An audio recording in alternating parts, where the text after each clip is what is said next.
অবিশ্বাস্য ঘটনা ঘটছে মধ্যপ্রাচ্যের দেশ কুয়েতে।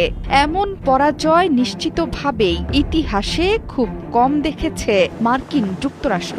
একসাথে বেশ কয়েকটি মার্কিন যুদ্ধবিমান বিধ্বস্ত হয়েছে কুয়েতের মাটিতে। এই তথ্য নিশ্চিত করেছে কুয়েতের প্রতিরক্ষা মন্ত্রণালয়। সামাজিক যোগাযোগ মাধ্যমে ঘুরছে মার্কিন বিমান বিধ্বস্তের ভিডিও, যা দেখে রীতিমতো চাঞ্চল্য তৈরি হয়েছে।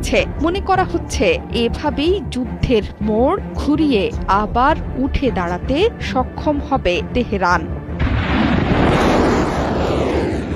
সোমবার কুয়েতের আকাশে ঘটে অবিশ্বাস্য এই ঘটনা। মার্কিন গণমাধ্যম সিএনএন থেকে শুরু করে আন্তর্জাতিক সবগুলো গণমাধ্যমে গুরুত্ব দিয়ে প্রচার হচ্ছে কুয়েত প্রতিরক্ষা মন্ত্রণালয়ের দেয়া বার্তা। যুদ্ধ বিমানগুলো ধ্বংস হলেও সবগুলো থেকে নিরাপদে বের হতে সক্ষম হয়েছে পাইলটরা। তারা প্যারাশুটে চড়ে নিরাপদে নামতে সক্ষম হয়েছেন। ঘটনাস্থলে উদ্ধার অভিযান চালাচ্ছে উদ্ধারকর্মীরা। যুদ্ধ বিমানের পাইলটদের হাসপাতালে পাঠিয়েছে কর্তৃপক্ষ।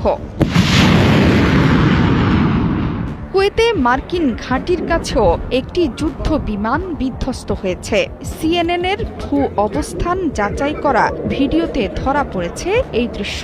সোমবার ওই ভিডিওতে দেখা গেছে একটি যুদ্ধ বিমানে আগুন লেগেছে। সে অবস্থায় নিচে পড়েছে এটি। কুয়েতে যুক্তরাষ্ট্রের আল সালেম বিমান ঘাঁটি থেকে 10 কিলোমিটার দূরত্বের মধ্যেই এই ঘটনা ঘটে। যুদ্ধ বিমানটি যে F-15 সেটি নিশ্চিত করেছে বিভিন্ন গণমাধ্যম। এমনকি ইরানও F-15 ফাইটার জেট গুলি করে ভূপাতিত করার কথা জানিয়েছে।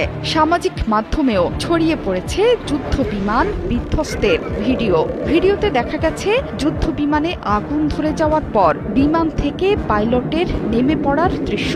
একটি F-15 ফাইটারের মূল্য প্রায় 100 মিলিয়নের বেশি।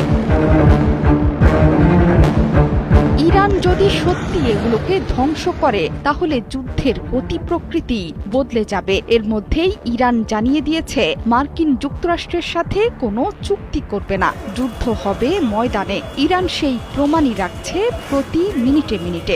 F-15 এর মতো বেশ কয়েকটি যুদ্ধ বিমান যদি ভূপাতিত হয় তাহলে এই যুদ্ধে ইরানের বড় বিজয় লেখা হবে ইতিহাসের পাতায়। শনিবার মার্কিন যুক্তরাষ্ট্র এবং ইসরায়েলের অতর্কিত হামলার জবাবে পুরো মধ্যপ্রাচ্য জুড়ে পাল্টা আঘাত হানতে শুরু করে ইরান। একের পর এক মিসাইলের বহর উড়ে আসতে থাকে মধ্যপ্রাচ্যের মার্কিন ঘাঁটি।